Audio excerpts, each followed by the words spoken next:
నేను కూడా ఆర్థిక మంత్రిగా పనిచేసిన అనుభవం చెప్తున్నా 2 లక్షల రూపాయల రుణమాఫీ చేయాలంటే వాళ్ళ లెక్కల ప్రకారమే 34,000 కోట్ల రూపాయలని చెప్పిండు. ఒకటే దఫా అమలు చేయాలంటే సాధ్యమయ్యే పని లేదు.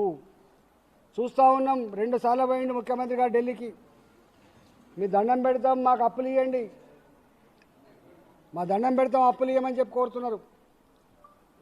అమిత్ షా గారిని కలిసిండ్రు, ప్రధానమంత్రి గారు కలిసిండ్రు, ఆర్థిక మంత్రి గారిని కలిసిండ్రు. కానీ ఎట్లా పడితే అట్లా, ఎప్పుడు పడితే అప్పుడు, ఎంత పడితే అంత అప్పు తెచ్చుకునే వెసులుబాటు ఉండదు. నీ జిఎస్డిపి మీద ఆధారపడి, గతంలో తీసుకున్న రుణాల మీద ఆధారపడి రుణం ఇస్తా తప్ప అంతకంటే కూర్చే ఆస్కారం లేదు. చూస్తూ ఉన్నాం. 2 సార్లు పోయిండు ముఖ్యమంత్రి గారు ఢిల్లీకి.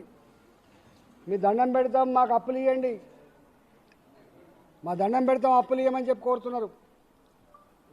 అమిత్ షా గారిని కలిసిండ్రు, ప్రధానమంత్రి గారు కలిసిండ్రు, ఆర్థిక మంత్రి గారిని కలిసిండ్రు. కానీ ఎట్లా పడితే అట్లా, ఎప్పుడు పడితే అప్పుడు, ఎంత పడితే అంత అప్పు తెచ్చుకునే వెసులుబాటు ఉండదు. నీ జిఎస్డిపి మీద ఆధారపడి, గతంలో తీసుకున్న రుణాల మీద ఆధారపడి రుణం ఇస్తా తప్ప అంతకంటే కూర్చే ఆస్కారం లేదు.